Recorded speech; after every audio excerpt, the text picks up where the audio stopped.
we'll try and let people go if people are short of time uh, by 8:30 in British time, so 50 minutes from now. But I should say a few words of orientation, I suppose. We're dealing, of course, with what's often called Greater Kurdistan, and many of you know the geography, but there is Duhok really in the center of that area of the Zagros Luke, Mountains near to the Turkish border. Dennis, come here. Um, would would it be possible See the for map. people to mute themselves just to help with the audio as I speak? Um, Some of you haven't been to Kurdistan, I guess, and that's kind of a little scene of the beautiful rivers and the mountains Oh, good. Good. that people enjoy in the summertime. Um, I have many fond memories of living there for 11 years in Duhok, and sometimes things feel very high tech and developed, sometimes much more villagey, and sometimes a kind of mixture of the two. Um, of course, when Roger and Harriet Cumberland lived in Duhok, that was a river, but it was dammed in the 1980s and now is a I'm beautiful sending lake. you. No. Um, so, Jerry, are you showing something that we should be seeing? Put that over. okay. Which is the visual. Sorry, I thought that we had You can't hear him. the visuals You coming have to up. be Let on me mute, not share him. I'm that. seeing it okay. I'm seeing the I'm video. not hearing it. No, we can't see it. Are you now seeing the Duhok Lake? Put a thumb up if Yes. you are. We're okay now. Okay, you're good on that. If you aren't, tap on the window with the picture and it will come up big. Thank you. I'm trying to get on to the next slide now. Sometimes this is very slow at moving. That's another example of how Duhok has modernized. The locals actually call that the Kochka Spi, the White House, but that's actually the American university in Duhok. Um, and that's a view roughly that I think that is possibly actually from the Cumberland House, from the roof of the Cumberland House. And you'll see how built up things are in Duhok there. Um, this is one of the best photos we have from a distance of the Cumberland House. This one dates from 1946, and I'm tremendously grateful to Siobhan Tawfiq. I'll hopefully mention him for his amazing work as archivist in Duhok and has put together a wonderful photo album of old photos from Duhok. And there are a number of the Cumberland House. You can see how nicely it's been produced there. It's actually I'll say what that actually says there in Kurdish. The Notwell House of Duhok, the hospital of Duhok in the year 1946, in the place of Kasra Kambelani, which is in the place of the Cumberland mansion, you could say. You know, you have Khani means house. Qasr is a grand house. So it's always known as Kasra Kambelani. I tend to refer to it as the Cumberland House. And there we are, more zoomed in there, and you get some idea of the house as it was really when Roger and Musa were killed in 1938. That also is a photo that has emerged in recent research with Harriet and I'm fairly sure Wendy in the photo. Helen, if that happens to be your mother, Janet, I don't think it is, but I think that's Wendy there. And that's actually the best photo we have of the courtyard and the staircase and that nicely completed second floor of the house there. So that's an important photo. Now take a sharp intake of breath, and you see how the house has been maintained. You could say modernized in some sense that you see there an evaporative water cooler, a swamp cooler, Mobereda. Um, but this is the house as it has been in recent years, somewhat dilapidated. Uh, but I'll tell more of that story as we go along. And we certainly want to give hearty thanks to Dr. Bekas Rivkani and his team who have worked so hard to restore the Cumberland House. This is going to be a bit of a before and a during and then an after. And that's the first stage of the restoration of the house. So huge thanks for all those who have taken part in that stage of restoration. I've not been in Kurdistan for a year, so there could have been other restoration work that has taken place since. Um, but it's been a team effort. The Lotus Flower Charity have done important work. So we're very grateful for all that has been done. And you may be aware that this area in Duhok used to be called Tache Shele, which, as I understand it, refers to the Shele, the murky water in the river underneath.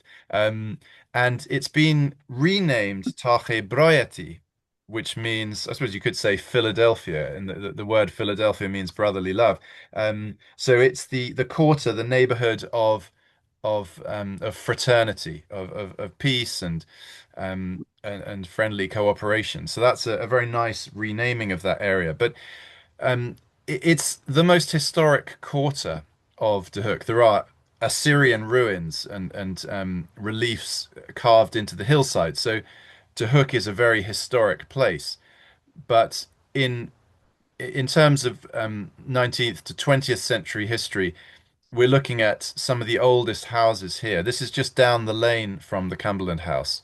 Um, I I was talking in Berlin on a seminar about Cumberland, and I showed this photo, and I said, I've heard of plans to make this into a boutique hotel, but one of the friends who was listening to my seminar said, I haven't heard about that, and I know this house. I think it may actually belong to someone in his family, and so it was just a reminder to me that I may have researched some things, but I cannot give the final word on this. I may make some very elementary errors. You're welcome to use the comments or email me, Jeremy Cumberland Research at gmail.com. Jeremy Cumberland Research at gmail.com.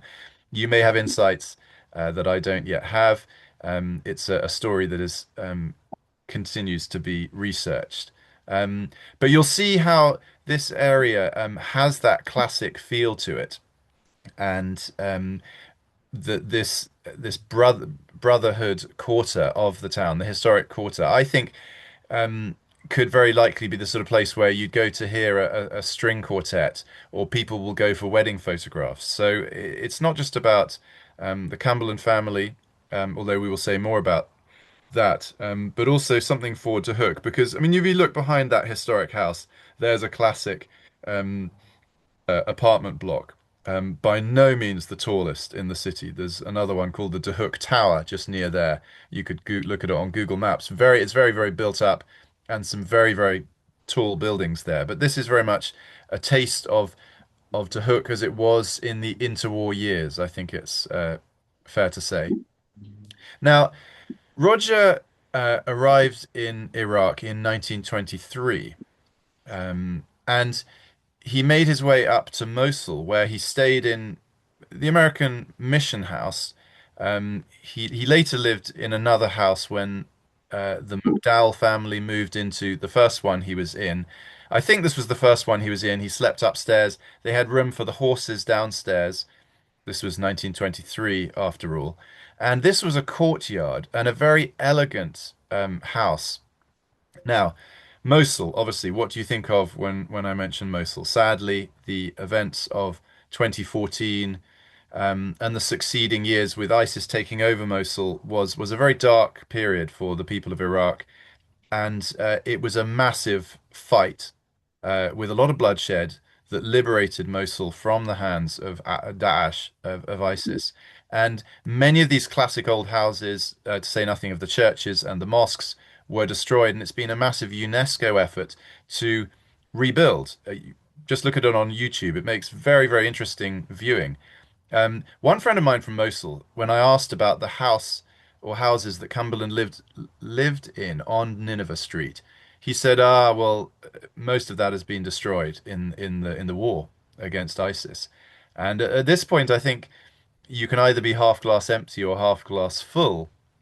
And the bad news is, absolutely, a lot of these places, historic places, did get pummeled and turned into rubble. But half glass full, um, amazing restoration work has been undertaken in recent years, and actually, I think about 100 of these classic old houses have been restored. So I would like to visit Nineveh Street and see, if not this house, houses similar to this that Roger and his friends lived in. There, I think, is Harriet and a car just outside a building that says the American Mission on it, with some Arabic writing there. So really beautiful buildings there in Mosul. There's another one. The caption here, I think, was "How does your garden grow?" So, I mean, very, very different from how houses are built in England, certainly. But this was a shadier place in that courtyard, but with lovely flowers to cheer one up inside the courtyard. That was a study, and I think this is the kind of question that we'll be able to confirm in the future. But I think that was Roger's study with a picture, perhaps, of his fiancée. Yes.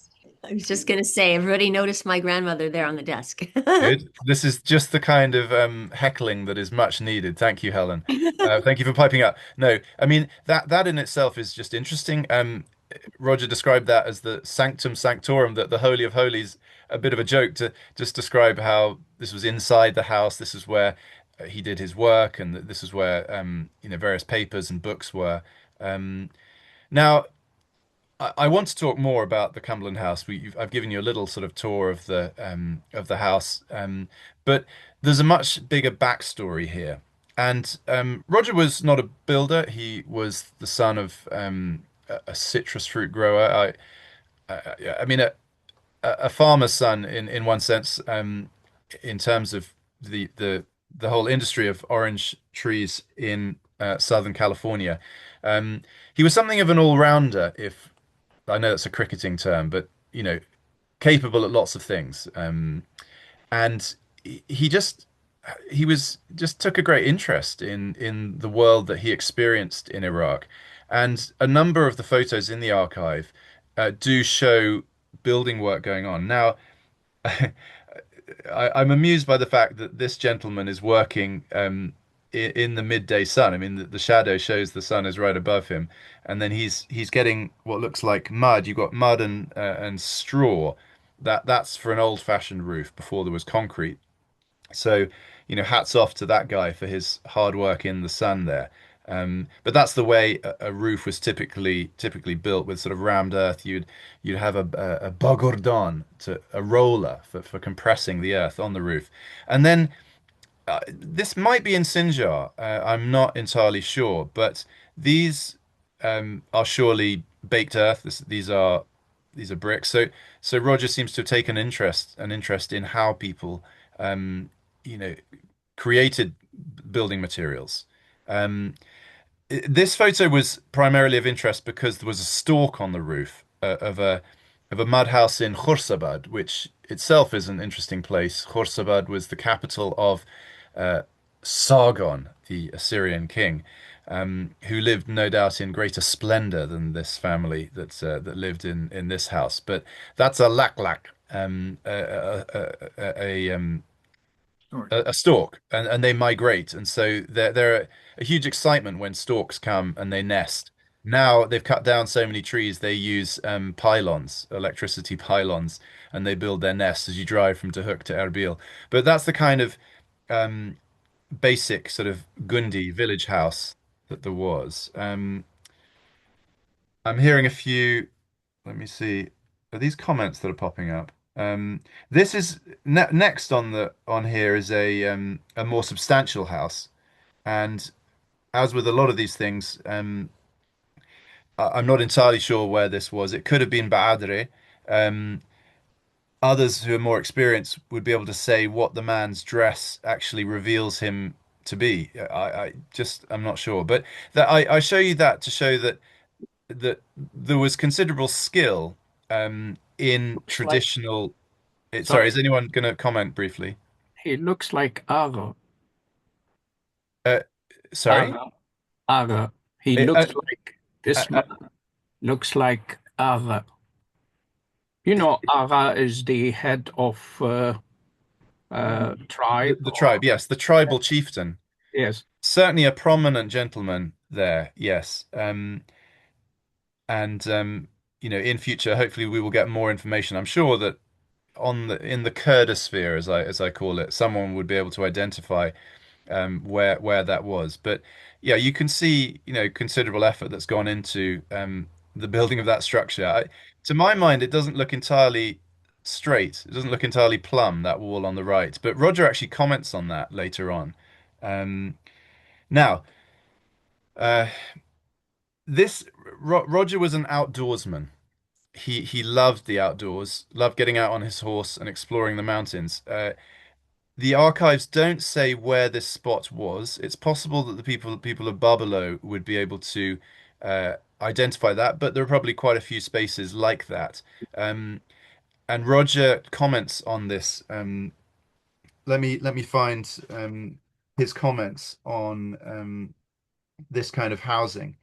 Um, he really enjoyed living out there, having the shade during the day, and then on the night, as you can see in the photo, someone actually sleeping on the roof, which I guess gave you about 8 foot above the creepy crawlies.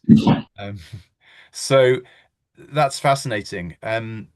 Now, a shout out to Dina and Norma that their grandfather Ismail, possibly they've never seen this photo. No. But if you zoom in, even I can be pretty sure that that is as is marked in the caption. That is Rabbi Ismail, and I think it's Roger with the sun helmet on. Um, Now I know that some of the houses in Buffalo got destroyed. Does this photo ring any bells? Yes, we used to live on the top part of it.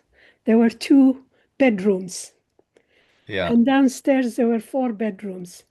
So all the brothers and sisters in summer of the children of grandfather Ismail, we all will gather in Babylon, and yeah, each family will have one room. yeah, So we were five of us, children and yeah. parents. We will have one bedroom, but then we will share the meals together Mm, downstairs. yeah. And is there another house on that spot now? Norma? Unfortunately, after the bombing and the new building that when Kurdistan started, they've Mm, made them into uh, one small house, two-bedroom, just one floor. yeah. And then Auntie Almas built her own part on this land, which is Okay. not by the government and it's still there. Yeah. But Okay. it's modern. Yeah. Yeah. Well, thank you for that. And as I mentioned, there are captions: Rabbi Ismail's house at Babalo, and our two rooms in process of construction on top. Yeah. So, um, Roger Cumberland describes Rabbi Ismail with great affection in his letters. So he worked closely with Rabbi Ismail. Now, this one is a slightly random photo, but it shows you the kind of other houses where these are sort of quite raw materials, if you like. Obviously, people sitting on the floor. I'm sure this wasn't the most humble of dwellings, probably very carefully constructed, but you'll see the kind of houses that Roger would have seen. And then this is Duhok before the Cumberland House was built. There are some taller buildings there, and he marked with a pen on there. I'll see if I can show you. Duhok from the south. The marked house is Kasha Yusuf's Pasha Yusuf's Where I Generally Stay. Now that is worth showing because this was before the Cumberland House was built. I again don't know who Kasha Yusuf was. I won't get into the small details like that. It looks like perhaps his house was near to the what is today the Chaldean church at the bottom of the Cigarette Bazaar. Again, this is reminding us of Roger's first accommodation in Mosul. And it was a very grand house. That's the courtyard with some sort of presentation from the school that was run. There was a kindergarten. There was a girls' school that Harriet was very involved in. But there's a part of this story, this whole story, that has not really been understood. And I want to share a bit about this. In the photo here, kindly provided for me by uh, was it the University of Illinois? Helen will be tracking with this, but others will be a little mystified. Yeah, it says the University of Illinois, doesn't it? I've got a higher resolution copy of that. But here you have Charles A. Gunn. Now he is on Wikipedia, so anyone can find out a bit about him. So Roger married Harriet. We've already briefly seen that photo of her on his desk, and it was a what you might call love across latitudes, because although they met in 1922 in Los Angeles, thank you, Helen, for all your sharing of the actual date when they first met in 1922. They didn't marry until 1927, and they had to communicate all the way to China and then the Philippines when the Gunns moved to the Philippines. But Harriet's father, Charles Gunn, okay, he was an eminent architect, and he left his work in the US to become a missionary architect. So putting his talents in the built environment to work in the service of God. And a large part of his work was to assist in the design and construction of houses, churches, and other buildings to support Christian mission. So Roger knew that he had an experienced architect to help him design and build just the right kind of house or houses. In fact, to help him design the right kind of estate because of the size of the plot of land that Roger managed to buy. Um, and so yeah, I haven't perhaps we haven't got this in the best order, but you can find out about Charles Gunn on Wikipedia. In terms of the plot of land here, okay, let's just quickly see this. A knoll at the edge. Now I can't remove this. I've got sorry. Let me just move the participants, and then I'll be able to read the screen a little better. Okay. Let's get it back onto the full screen. Sorry about this. Slideshow. A knoll at the edge of the town and its adjacent slope, comprising about 2 acres, has for years seemed to be admirably adapted to missionary purposes. It was government property. I had tried before to buy it. In August, it was sold at auction. I secured it in keen competition with the local Chaldean, that is, Catholic priest, who really has no use for it except to keep us out. Roger always had a great sparkling sense of humor. And yeah, he succeeded in buying it at auction there. Um, and these are some of the things that he would have thought of in terms of the value of the site. It was a great place for a sizable missionary home, a church meeting space. As happened, there was a church gathering taking place upstairs in the house. And I mean, I don't think it would have seated 100 to 200 people, but this is the kind of potential of that plot of land. There would have been an area for schoolrooms, a small dispensary or clinic, if medical work expanded, guest accommodation for visiting missionaries or itinerant workers, outbuildings like a garage, stable, um, workshops, storage, garden and orchards, important both for food and to make the compound pleasant. pasture land for a small flock of sheep or goats. We do read in the letters of a cow actually on the land. So this was not just wishful thinking. Open space for children to play in. All of those things were possibilities with this land. Now, Roger was there with a visitor down in the, I mentioned Tarheshele, meaning murky water. Well, that was the murky water um, in the river there. But the Cumberland House, as it was built, is actually seen in the top right-hand corner of the photo there. You can just see a house on a hill, and I'll show you more photos of that. Um, in terms of a modern sort of Google Maps, at the top there, you'll see the dam on the north side, and just to the south of the souk or seek in the Duhok pronunciation, you'll see where I've marked Roger Cumberland's house. You can actually, if you somehow search for post, it is marked there, something like the post office. I did that a few years ago. Um, maybe it's been updated, but anyway, that's the way I've marked the map there. So you'll see it's on the south of what was then a town. You could have called it perhaps a large village, but it's now a sprawling city, no longer kind of central to the city, but you can see it there, just overlooking those orchards and the Duhok River.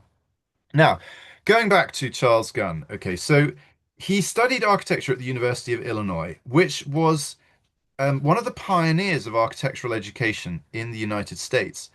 Previously, architects in America tended to train through apprenticeship or by studying in Europe. And the University of Illinois in 1867 founded this architecture department. It was the nation's first public school of architecture. And Gunn graduated during the school's pioneering era. Interestingly, in the notes, he was awarded a BS. Now, I'm sorry if that's a little offensive. It might make us smile given the meaning attached to BS, particularly young people. But he certainly wasn't one who was speaking BS. He was clearly a very capable architect who was being taught in a very serious school of architecture. And after graduation, 2 years, in fact, before Roger was born, um, Charles Gunn was retained by the university as an assistant in architecture, 1893 to 1896, which indicates that the faculty regarded him as a capable young architect. In an obituary, he was described as a lecturer, not just an assistant. Um, he received his architectural training during the formative years of the Chicago School, when the city was pioneering the steel-framed skyscraper. Now, there's a sad part to this story in the sense that it was the Great Chicago Fire of 1871 which led to this burst in architectural innovation. That fire killed around 300 people, destroyed 17,000 buildings, and left more than 100,000 residents homeless. Um, the rebuilding transformed Chicago into a laboratory for new architectural ideas. And so, as an assistant at the University of Illinois, during the 1893 World's Columbian Exposition, Charles Gunn was ideally placed to witness one of the defining architectural movements of 19th century America. He and the famous buildings are you can find online things like the Home Insurance Building, the first skyscraper because of its widely regarded as that because of its pioneering steel frame construction. Anyway, he wasn't going to build a skyscraper in Duhok, but it's interesting to think that actually the technology was there. But Charles worked in New York and Pittsburgh between 1897 to 1907. One imagines that he was well connected through his work. And this, okay, let's rewind a touch. While he was still a recent graduate and an assistant at the university, age 23, we see his design for a large new hospital adopted in Champaign, Illinois. His design was published by the American Architect and Building News, March the 2nd, 1895. And uh, notice how he was fond of those arched windows. But another of his designs, which unlike the beautiful Burnham Hospital above, still survives today, has its own Wikipedia page Harriet Cumberland's father, Charles Gunn, um, Helen's great grandfather.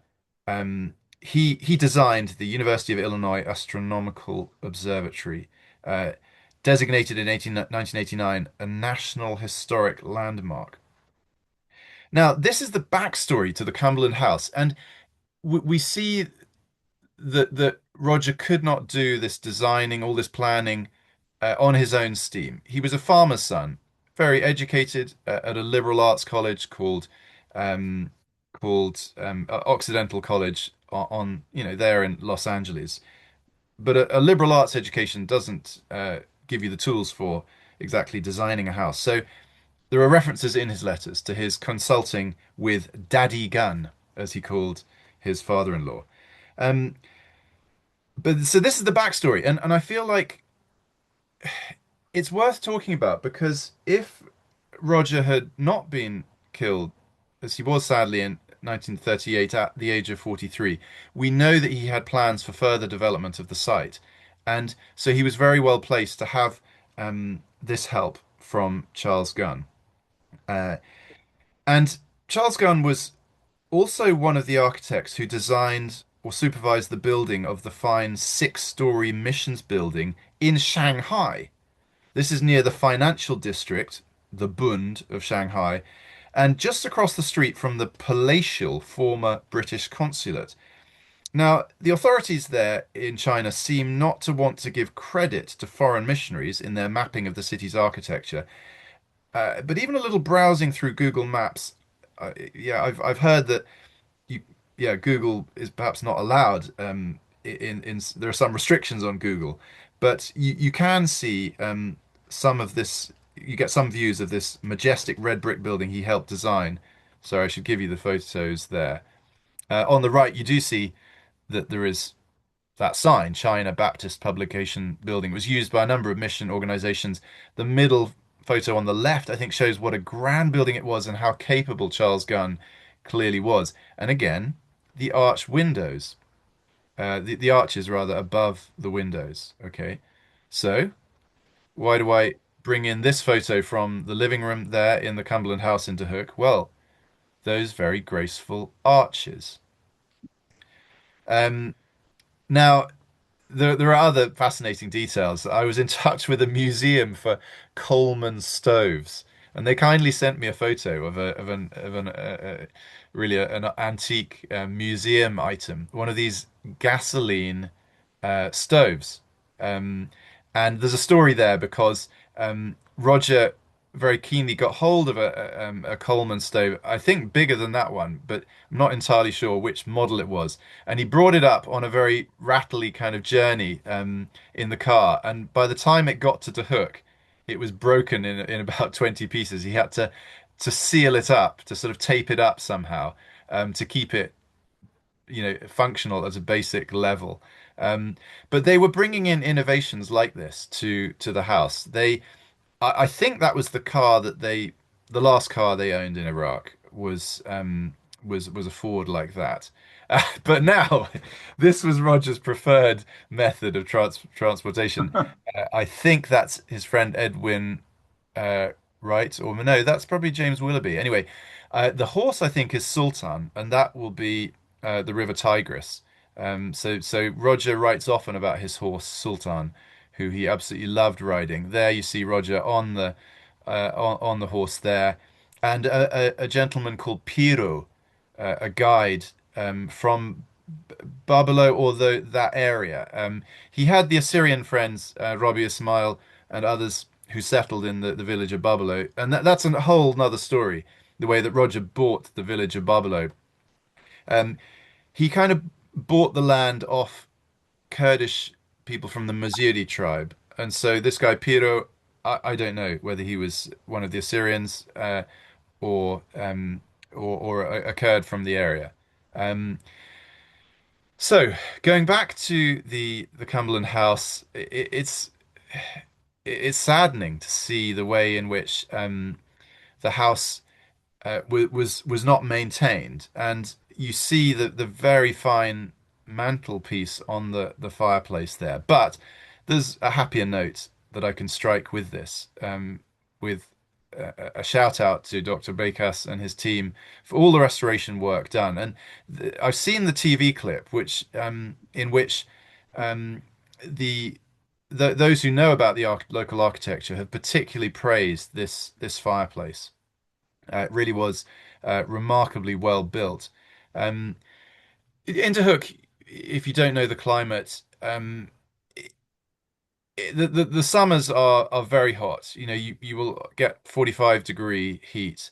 Um, in the winter, you'll get snow. You'll always see some snow up in the mountains, and you'll get a snow fight. Having lived there for 11 years, we would get a snow fight every snowball fight every 3 or 4 years. You know, so there is snow, not as much as places like Chicago, obviously, but you need to think about the heating in the winter. But the very thick stone walls were very good at insulating the heat in the summer, keeping the heat out, and then in the winter, keeping the heat in.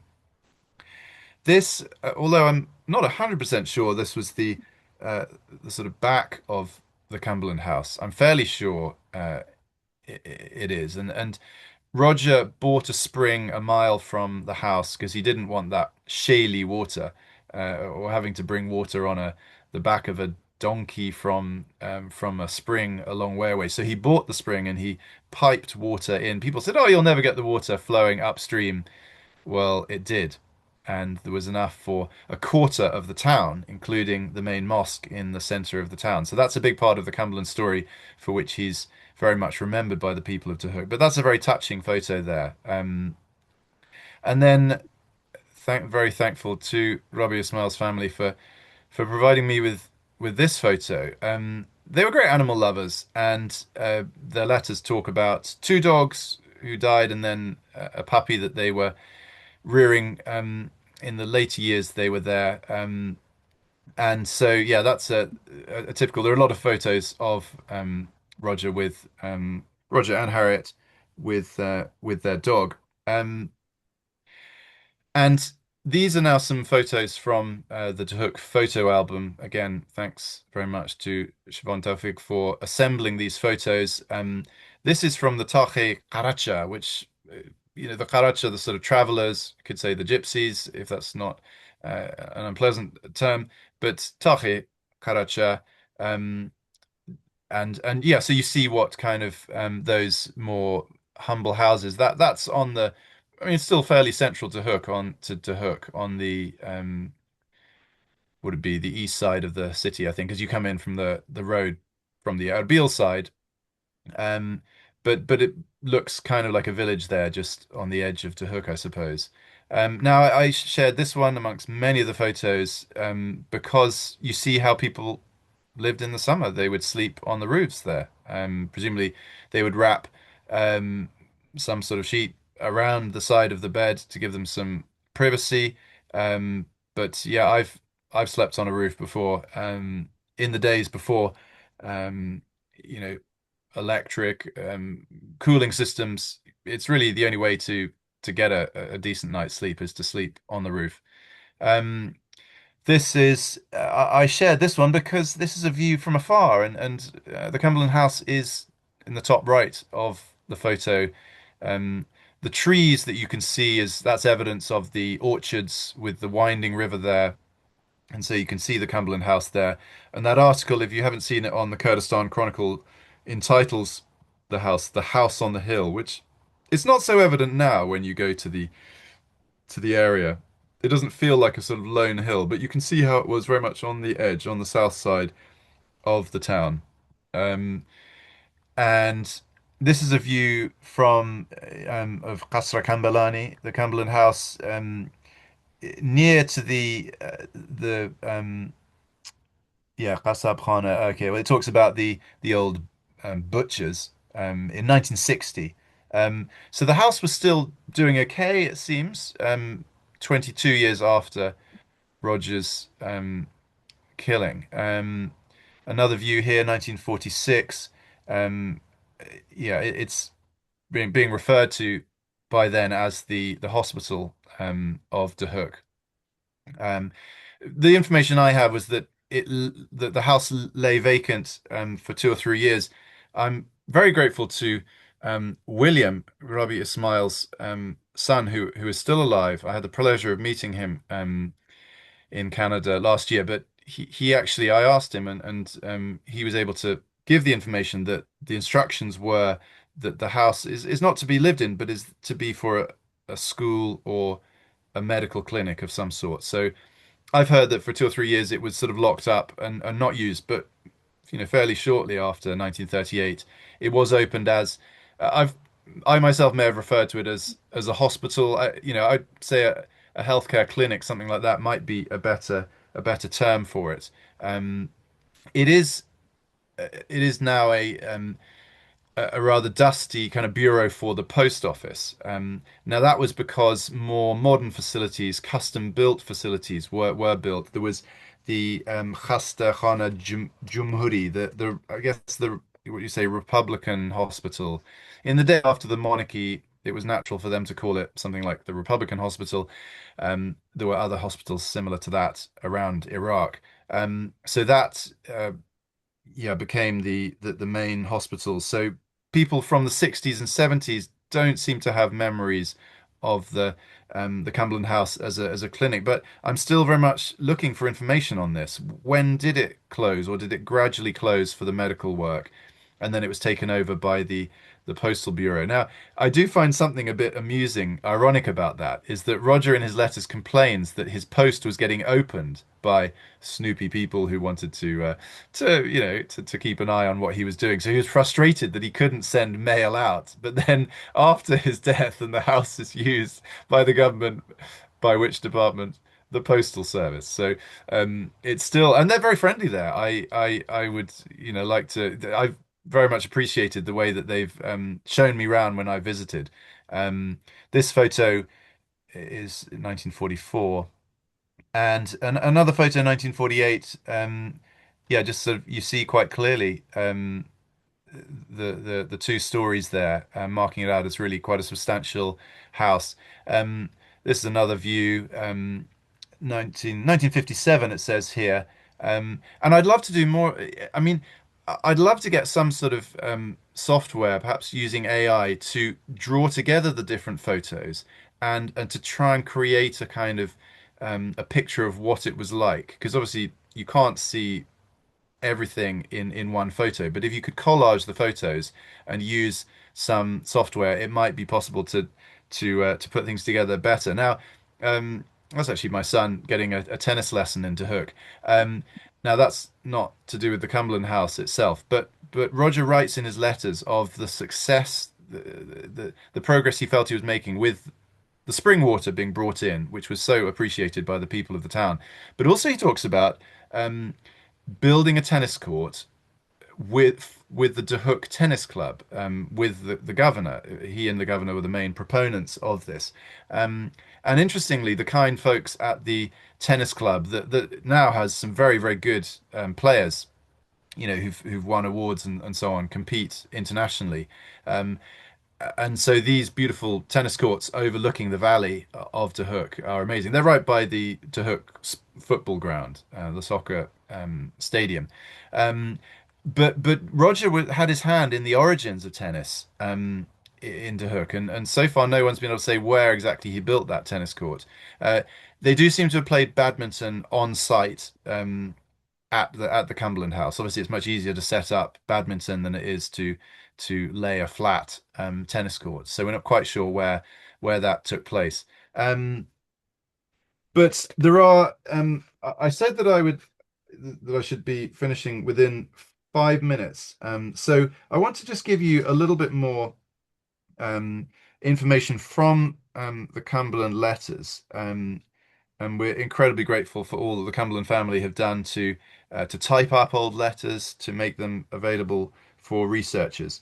And talking about Babilo, the village that he later bought, Roger wrote, "There is great activity at Babilo these days. All summer they have lived in booths made of oak boughs with the leaves on, which were very pleasant. But now that fall is here, they are building houses."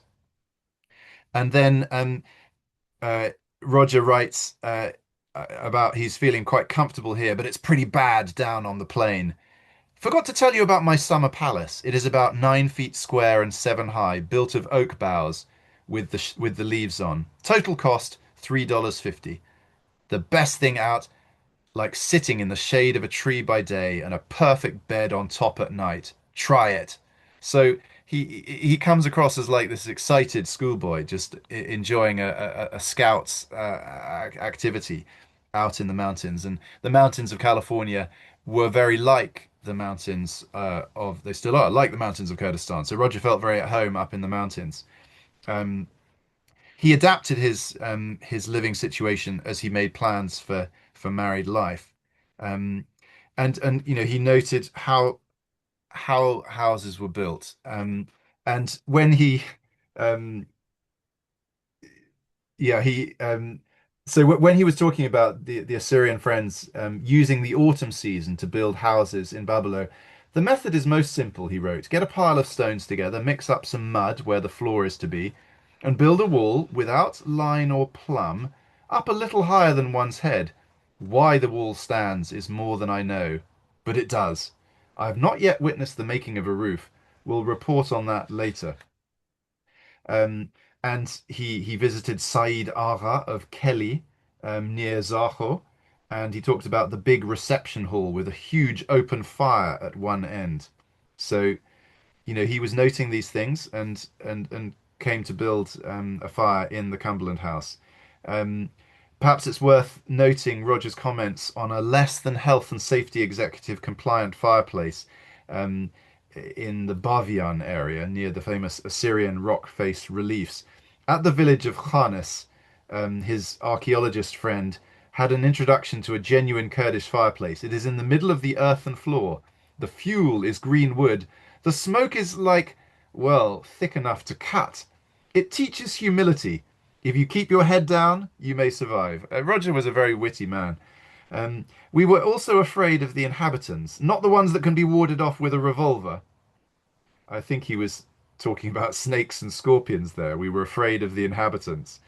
But he comments, but we had a fair night's rest. Well, all of these experiences would have fed into his thinking about how to build a house that was. I mean, Roger seems to have been steeped in a Protestant, what we call the Protestant work ethic, and the dominion mandate in Genesis 1:26 to 28 is God appointing man to rule well over, well, the mud, the stones, the rivers and springs, the flora and fauna, both friendly and fierce. If you read Psalm 8, you'll see how the Jews delighted in man being made Lord over all the works of God's hands. And Roger was very much a man with that mindset, thinking, how can I use the trees? How can I get the fresh water in? How can I have animals? They had that cow. At one point, they were looking after their dog that went for a jump over some barbed wire fence into the cow's quarters.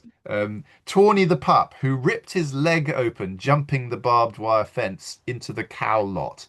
That was Bridget the cow, who gave birth to a calf sometime in the 1930s.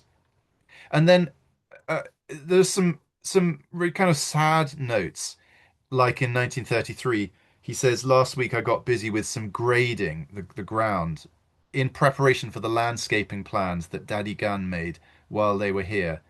But this week has been steady rain so far. So when you look at a photo like that, it's hardly a kind of walled garden of the standard of sort of classic Persian gardens, but that was because he had great plans for that area, and he would have loved to have planted more trees and grazed more animals there and things like that. I don't know what the buildings were off to the right-hand side. Perhaps there were stables. They actually talked about selling the horses in 1933 or whenever it was that they were not able to go out riding. I think they sold the horses, but they had two horses, which enabled Roger and Harriet to go riding together through the villages.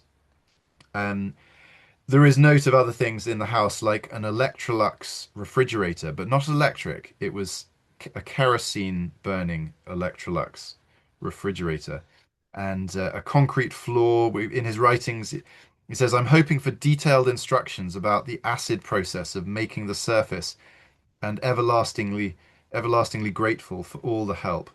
They got some new furniture in the house, and it was a wonderfully furnished house with that piano that they enjoyed, the singing, the music inside the house. And upstairs, they were able to welcome a lot of guests. They were very proud of the new furniture that they got. They were also burgled at one point, and many of their wedding presents were stolen. So there were some sad times as they seeked to develop that house. Um, just briefly, Roger bought the house of the village of Barbelo, and he writes in 1927, "I told Rabbi Ismail that I want a house built in Barbelo with a small room for me when I may want to stay there, and the rest is for himself." We saw the photo earlier of the house in Barbelo. "Now the foundation is laid, and I shall expect to see the complete product when I go up next spring. I have not been to Barbelo since last September, but the people I have there are builders by trade." And the people from the Bazi villages now in Turkey, the Hakkari area, um, the Berin Bazi, the Bazi stones, is a recognized form of architecture. And so, as I understand it, these were the master builders, people who could cut and lay stone. My guess is that up in the fierce winters and the very hot summers, with a lot of good stone to be cut out of the mountains, they learnt that in their environment. But it's striking that though the Bars villages are some distance away, you still hear Kurdish Muslims talk about Barzi stone. So really, a huge sort of shout out to the Assyrians from Bazi who were so skillful. And Roger says they know a lot more about building than I do, so I just let them do it their own way. There's plenty of stone right there in Barbelo, and Barbelo is what, about 30, 25, 30 minutes drive outside Duhok. Um, a five-room house is to cost me about $400 complete. Of course, that is not the house that I shall have someday, the one that is to be planned by Daddy Gunn and built some little distance from the present village, overlooking the whole valley. That will be the work of years. But this one will do for the present. When I get really fixed up at Barbelo, I'll expect you to come and see us. Well, these writings are it's very sad to read these things. And we see that Roger's hopes for a home that could welcome many local people and foreign visitors were dashed, obviously, um, through through through the violence of his visitors, who came on June the 12th. And he was upstairs. This is not a webinar focusing on the sad events of June the 12th, but he had.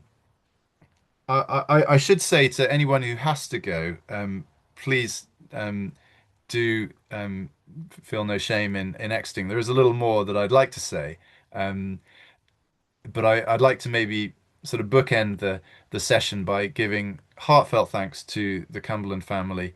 It's been great to be in touch with you and to hear your side of the story. Nabil, thank you for joining in and sharing so much of your experience. Um, Greg and Chris have been amazing over the years, so thank you for all your work liaising with people and photos and the technology that's allowing these archives to be processed and labeled and so on. Bob, huge thanks for all of your work over the years and your encouragement as I do this research. Again, to Rabbi Ismail's grandchildren and his son William, who I much enjoyed talking to. It's amazing to talk to someone. There are two people I know of who were alive on that sad day of June the 12th, 1938, who were in Duhok or around there at the time. Siobhan, the archivist, an amazing historian, really, and to Dr. Bakas and his team in the the antiquities department who have done such important work. So if you need to go, you need to go. But there are other things that I found striking in the house. I talked about the floor because they uh, Roger laid a concrete floor and thought that he'd got the right mixture for that, but then he described how the mixing of the cement didn't go very well. And so that was a bit of a trial, but it's like that when you're kind of in a frontier place and you're trying to learn new skills. Um, he he talks about doing plumbing work himself. This is 1936. I loaded most of our stuff on a truck and rode with it to Duhok with the idea of putting the house in order and then returning to Baghdad for my family. And that's what I did. But instead of the 2 weeks that I estimated for the work in Duhok, it took me 6. Unpacking was the smallest part of it. Most of the time went in pipe and cement work and in connection with setting up the sink, bathtub, and heater. Let's just go back to a photo of the house there. I did most of the work myself. Bringing anyone in to do it would have been very expensive and would have taken all my time in supervision anyway, and would probably not have achieved results even as good as mine, though mine are far from perfect. Um, and then he talks about their new furniture in the house. He says, "We've we are thrilled to a peanut over our new furniture. We've gotten on very sketchily until now." They used to describe it as the hut. So they built a very basic house with not much space and then expanded it over the years. So when people say, "Oh, it was built in 1929," um, yeah, 1929, 1930 was the first bit of building, but that was very, very basic at that point. They still refer to it as the hut. So we've gotten on very sketchily until now. But with the increased room that the revision of the house has given us, the need for more adequate furniture was conspicuous. We picked up a tea table and a nest of 4 teapoys in carved blackwood in Canton, as in China. They are really good and cheap. We now have 2 easy chairs and a divan, or whatever you call a padded bench, a kind of sofa, if you like, a dining table with 6 chairs, and a sideboard. Most people ate on the floor. Uh, we now the workmanship is not notable unless for its lack of skill. Again, he has a little chuckle about that. But all the dining room things are of solid walnut, locally grown and as cheap as any good wood. In addition, there is a desk for me and a flock of benches for the public in our new kochki, or reception room. So now we are really set up for business until we can undertake the eventual house. Well, of course, we can't talk about the house without mentioning the sad reality of June the 12th, that as Roger was finishing uh, a service of worship upstairs, visitors came to the door and Musa welcomed them in, showed them upstairs, served them a fruit drink. They talked for an hour uh, or so, and Roger saw um, no great reason to be suspicious. He wondered if they might stick him for a loan, as Harriet described it afterwards. But then, as they talked, the subject of Christian literature came up, and Roger turned round upstairs there in the house and reached for a piece of Christian literature. At which point, one of his visitors pulled out a hidden revolver and shot at him about 5 times. He was mortally wounded and fell to the ground, and he lay there and lived for another 10 hours. Uh, he was flown to the hospital, the military hospital, I think, in Mosul, where they operated on him, but in vain. Now, Helen has raised her hand. Was there anything you needed to say? If you need to go, or if you have, that's fine.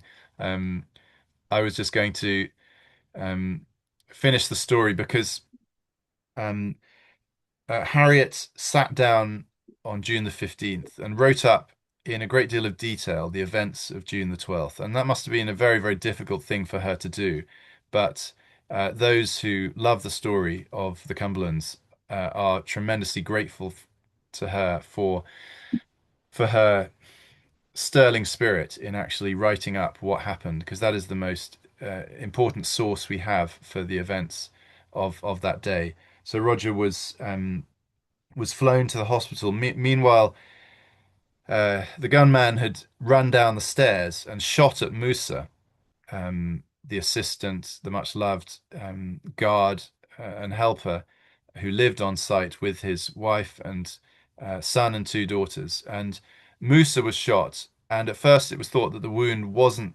quite so serious, but the problem was it had punctured his lung. So although outwardly he wasn't as injured as Roger, he actually died, I think, on the way to being driven to the hospital.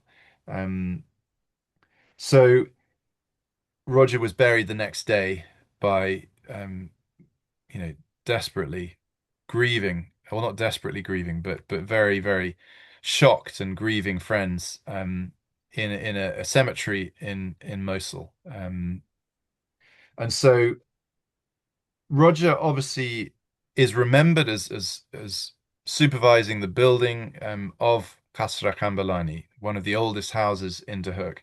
And some of the older folk will have found that the place of killing became a place of healing as they received medical care there. So the spirit, the philanthropic spirit of the Cumberlands lived on after their departure from Kurdistan, in the health clinic that the Cumberland House became.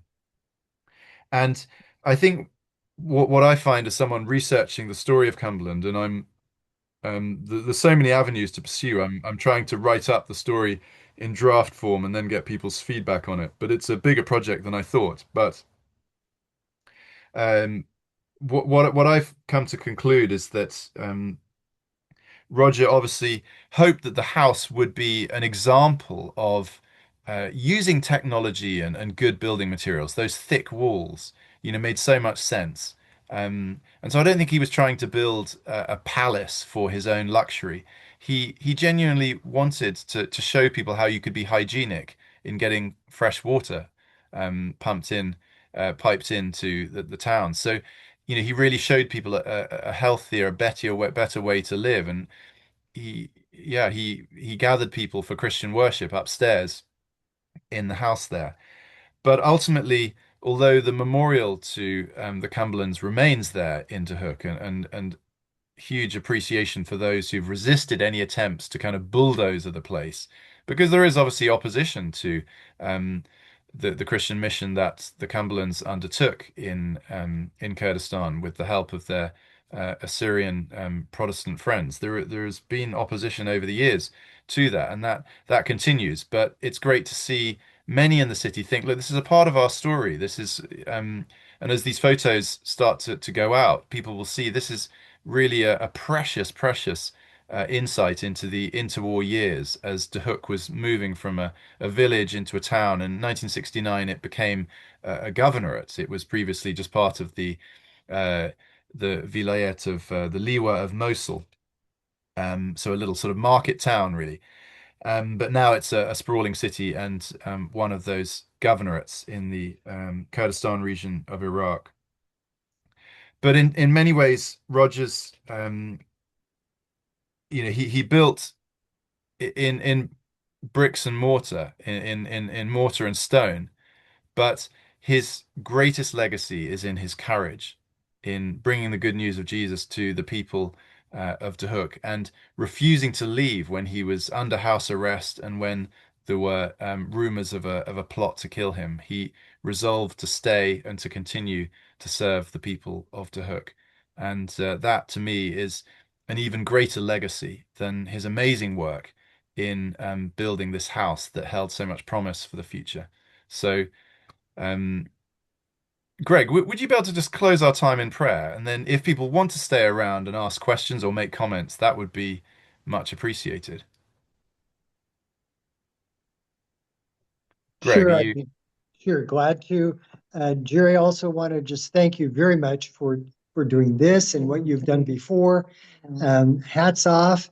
And maybe you could just say a quick word about plans for the future, yourself in terms of further research, Yeah. but also that we're very much looking forward to working toward a peace and reconciliation center, as is the wish of the Cumberland family. Thank you, Greg. Do you want me to say just briefly now? So yeah, I mean, I very much hope on travels back to Kurdistan to play any part I can in helping with the restoration of the house and its development as a center for peace and reconciliation, according to Janet's express wishes, Roger and Harriet's younger surviving daughter. And we'll see how that develops with the authorities in Duhok. I think already it's kind of proving to be a place of peace and reconciliation, in that there is no bitterness or recriminations felt against the clan who came and killed Roger. We've not mentioned them by name. We don't want to stir up any animosity. We rather want goodwill and I've got to know the family of the man who killed Roger, and I count them as friends. I don't agree with what the visitor did on that day, but at the same time, I enjoy getting to know them. I appreciate their hospitality, and I think there is a sense in which we must, as well as study history, to let the past be the past and to move forward towards a more peaceful future of coexistence. I'm looking to write up the story of Roger. I've already set up a website with some of his writings. It's called dostekordan.wordpress.com. But if you go to the Wikipedia page, there are links to that website. So Roger Cumberland on Wikipedia is a good starting place. I'm working to finish off a documentary on about Roger, and then hope to be drafting a written account of his life over the next year or so. But it's a huge project. I'd appreciate your prayers for that. And then I'm also enrolled as of next autumn, next fall, at a theological seminary in Edinburgh, where by distance I'm going to do a thesis on the life of Roger Cumberland, and particularly his courage, which is such a marked feature of his life. So that's a bit about my involvement. But incredibly grateful to all those who are curating archival materials and helping me to study them and to bring a certain color and consistency in drawing these different sources together to tell his story. And I often say that Roger Cumberland's the greatest Christian that you've never heard of, to people who haven't yet heard of him. And really his life was remarkable, and it's long overdue, the telling of his story. So yeah, I'd appreciate your prayers for that. So Greg, do you want to close our time in prayer, and then we can do some question and answers? Sure. Father, we thank you so much for this chance to think together, for Jerry's presentation. We thank you for what he's learned, how well he has presented Roger, his life and ministry, also Harriet and what they did there in Duhok and accomplished. We thank you for the good of their lives that lingers to this day, the sweet fragrance of that. And we pray that you'll help us to know next steps and how best to move forward a legacy of peace and reconciliation, and looking to you to guide our lives. We thank you that this technology is possible and we can do this. And we look forward to new chapters as we move forward. Through Christ we pray.